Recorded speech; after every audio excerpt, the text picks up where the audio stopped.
Welcome home to philosophy, where we wonder about everything and anything is possible. Hi, I'm Dr. Robert Corey, the Laughing Philosopher. Life is complicated. The world is complicated, and you are complicated. Figuring out how to live a happy, meaningful life, guided by wisdom and reason, is not easy. Is life a game? What is love? Should I fear death? Is this a just world? Almost from the moment of birth, you've been told how to behave, how to fit in, and how to fulfill other people's expectations. You fear that you will lack importance or cease to exist in the lives of others if you think for yourself and question the rules and roles you've been told define you. Wisdom and reason will remove this illusion so you can live authentically in the world around you, find your true purpose, and become your real self. Welcome to episode 81.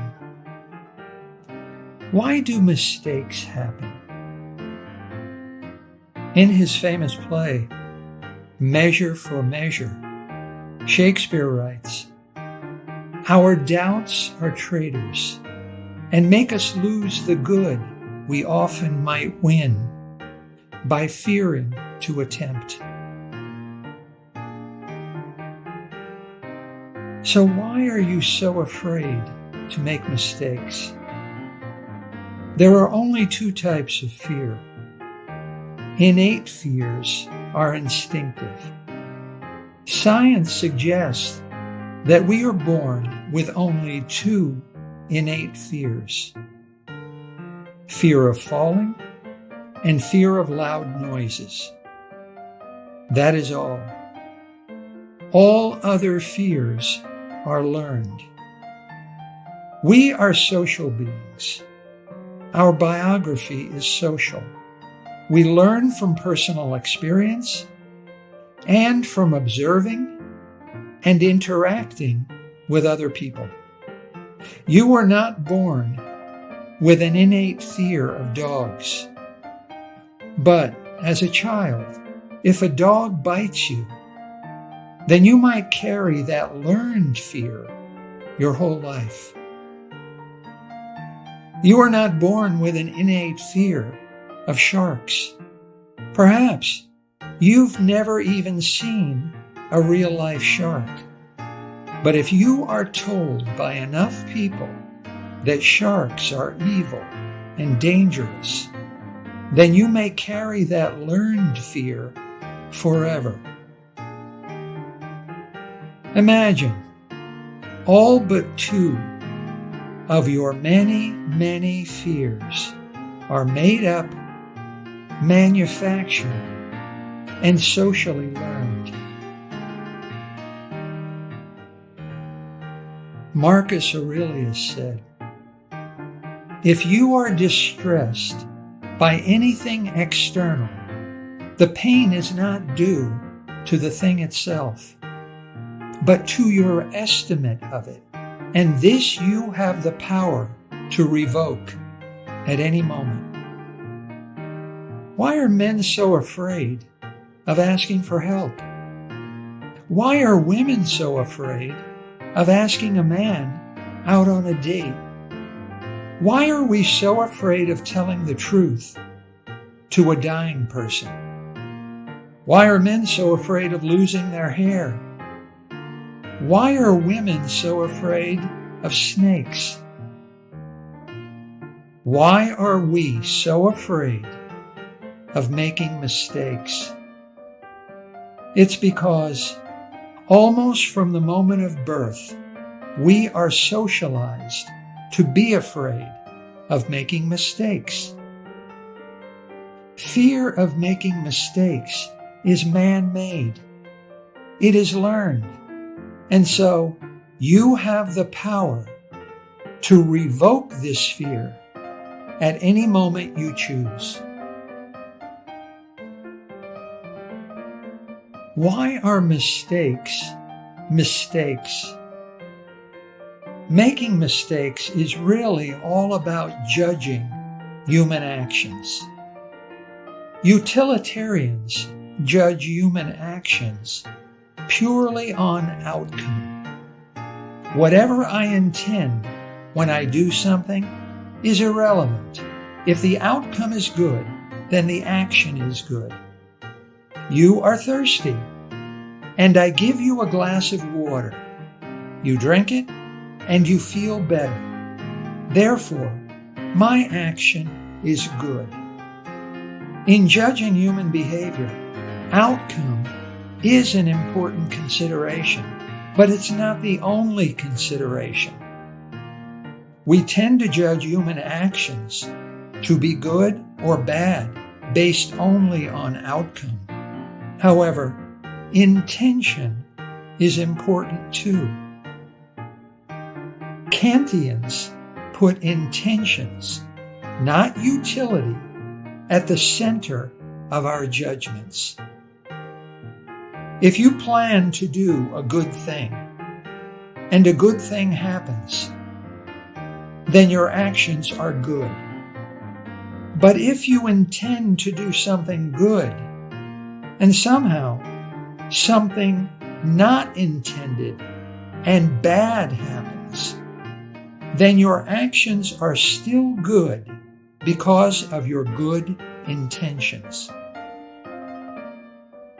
Unfortunately, intention alone, like outcome, just doesn't seem to capture all of the complexity of judging human actions.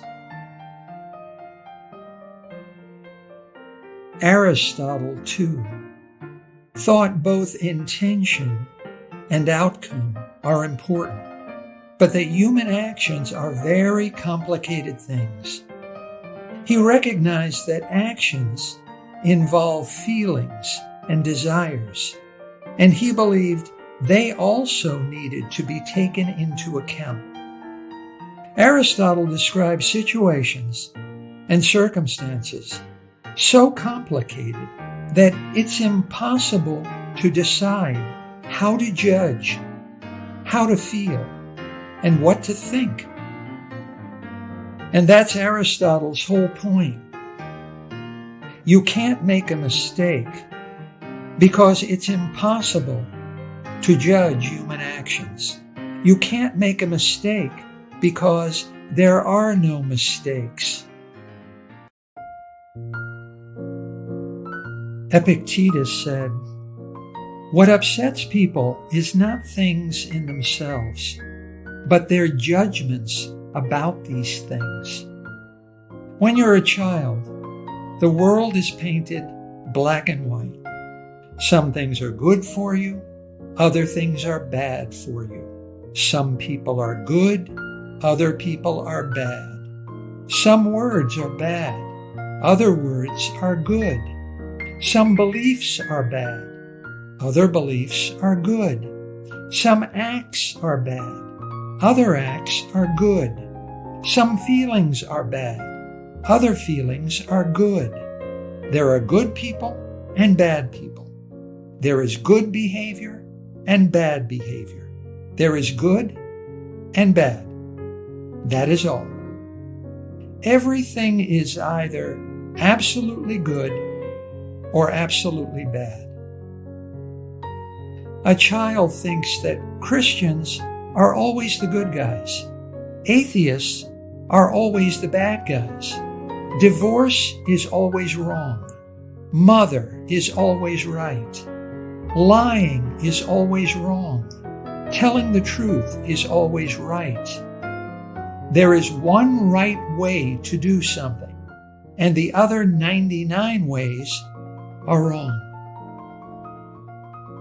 You stop being a child when you start to accept that everything is not good or bad.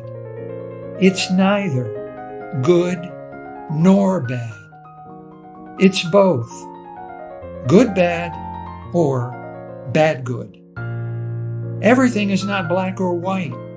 Everyone is not hero or villain. Everything you do is not either good or bad, correct or incorrect, right or wrong. One glass is half filled and half empty. It all depends on how thirsty you are. There are 100 ways to do everything, and all of them are right. In his song, Anthem, Leonard Cohen sings, "There is a crack in everything. That's how the light gets in. You grow up.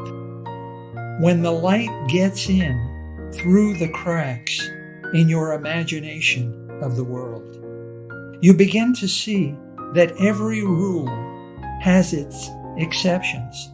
Every good person has her failings. Every bad person has his virtues.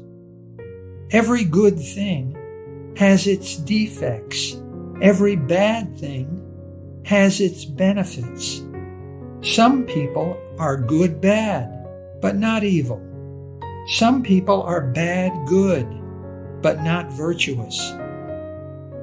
As you grow in wisdom and experience, you discover that your beliefs are not truths.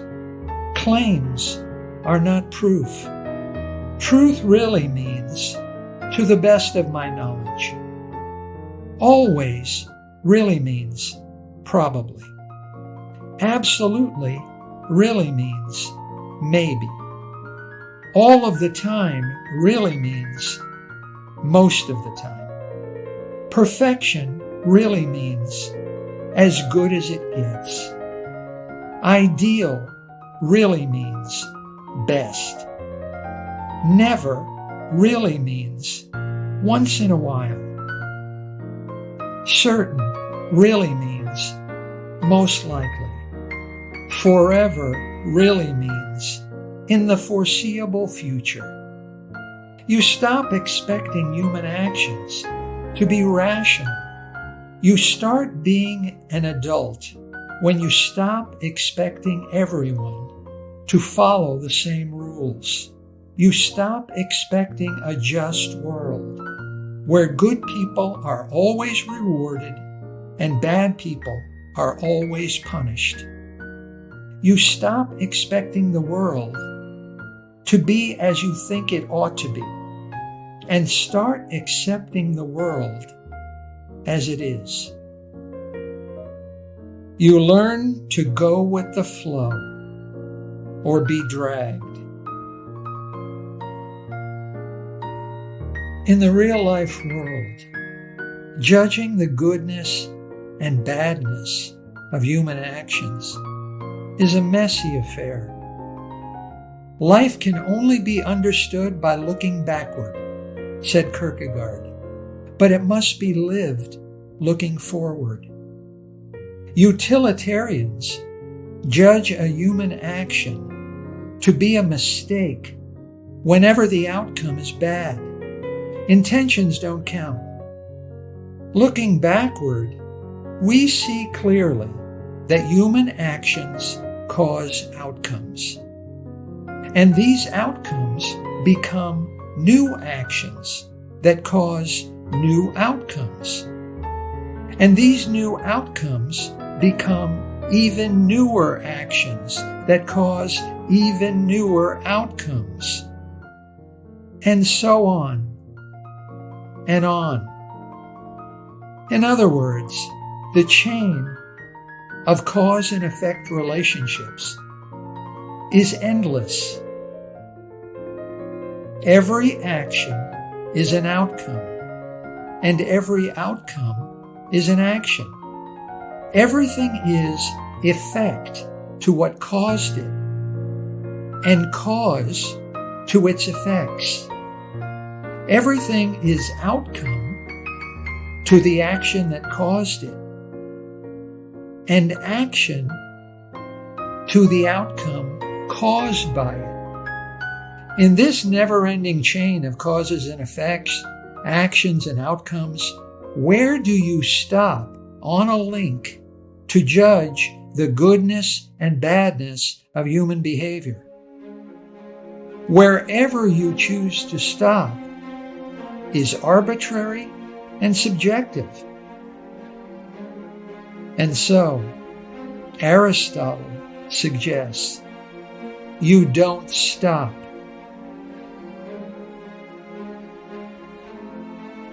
Let's play a game. I'll tell you a story about a character stuck in a complicated situation. You figure out which ones are the good actions and the bad actions, the good outcomes and the bad outcomes, the good intentions and the bad intentions. Let's play. Pay attention. Prince Hamlet is son of the recently deceased King Hamlet. Claudius, Hamlet's father's brother, hastily marries Gertrude, Hamlet's mother, and seizes the throne.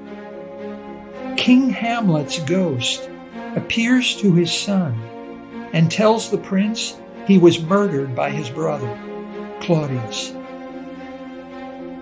The ghost orders Hamlet to avenge his murder. Hamlet agrees to avenge his father. Hamlet pretends to be mad in order to conceal his plans. He stages a play featuring a death in the same style as his father's murder to test Claudius. Claudius runs from the room during the murder of the actor king. This is all the proof Hamlet needs of his uncle's guilt. Ophelia is Hamlet's girlfriend, and Polonius is her father. Polonius forces Ophelia to reject Hamlet's love.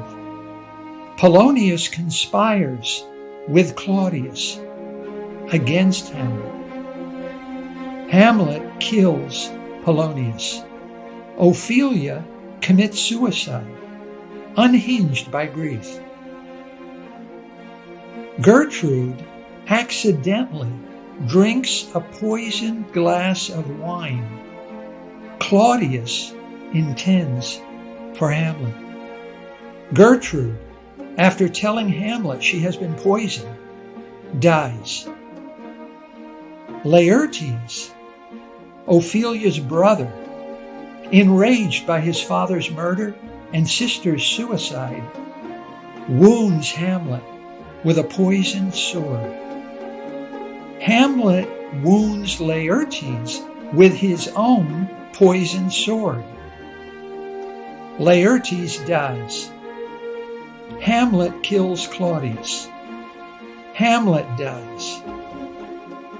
The new king orders a military funeral to honor Hamlet.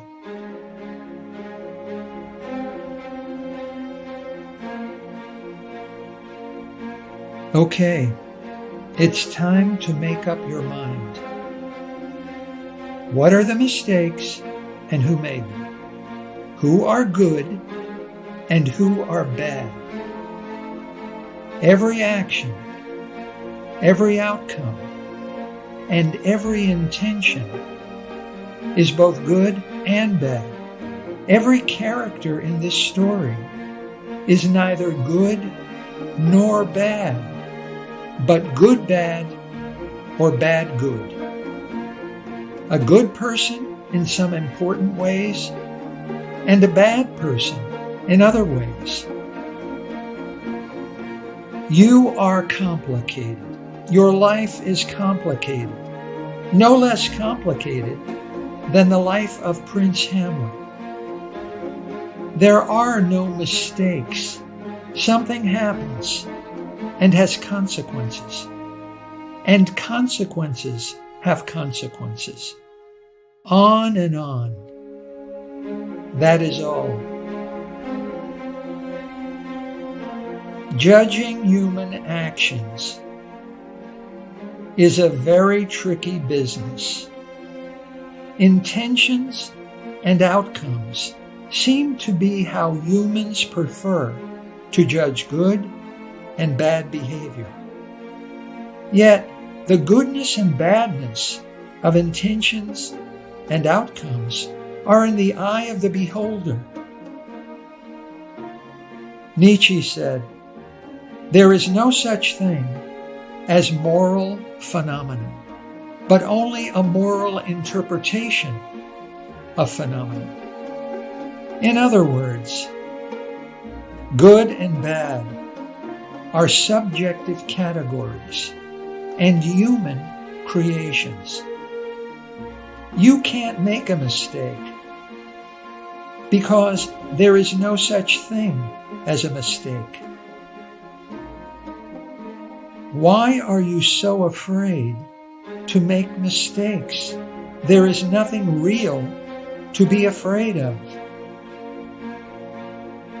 So here are 4 important ways to overcome your fear of making mistakes. First, stop striving to be perfect. There is no perfect life. Few of us will win a Nobel Prize, be canonized as a saint, or go viral on social media. No one will ever achieve perfection, or for that matter, imperfection. How does a perfect or imperfect human being even act? Jesus, at times, is a pretty stubborn and difficult person. Satan, the main character in Milton's Paradise Lost, is a pretty nice guy. Second, moderate your ambitions toward yourself. What you can be is better than you are now. You can become a little better person, make the world a little softer place, and become a little smarter, kinder, and stronger than you were yesterday. That is enough. Third, give yourself permission to be human. Regret is useless. At times, everyone acts in ways she shouldn't have, and fails to act as she should have. Sophocles, one of the 3 greatest ancient Greek playwrights, said, "A good man yields when he knows his course is wrong, and repairs the evil. The only crime is pride. Starting over doesn't mean regretting your actions. It means returning to where you started, to know it again for the first time. A person who doesn't look backward at his own actions is like a car that only moves forward. Be gentle with yourself. Today, what you judge to be a mistake may be a blessing a year from now, and today's blessing may be a horrible mistake in the fullness of time. Regret nothing. Live by letting things happen."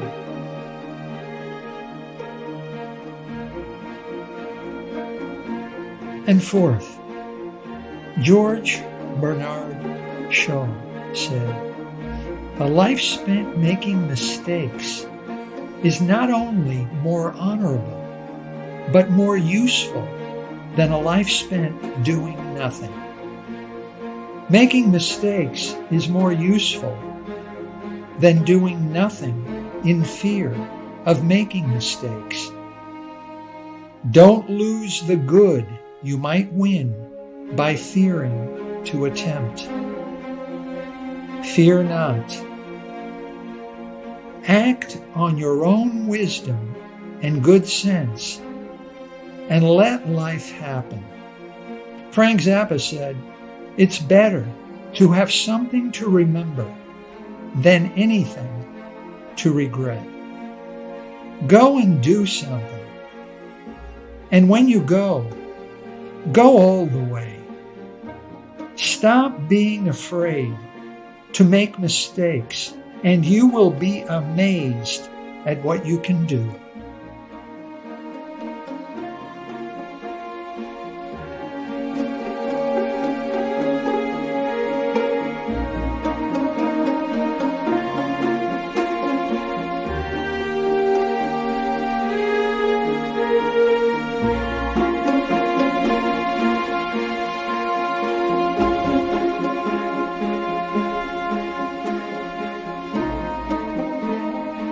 Thank you for listening. I hope you will take what you've learned and be a better person. Think for yourself. Question everything. Accept nothing that does not agree with your own reason and good sense. And I promise you, despite its sham and drudgery, you will get on pretty well in this crazy world. I'm Dr. Robert Corey. Until we meet again, be good.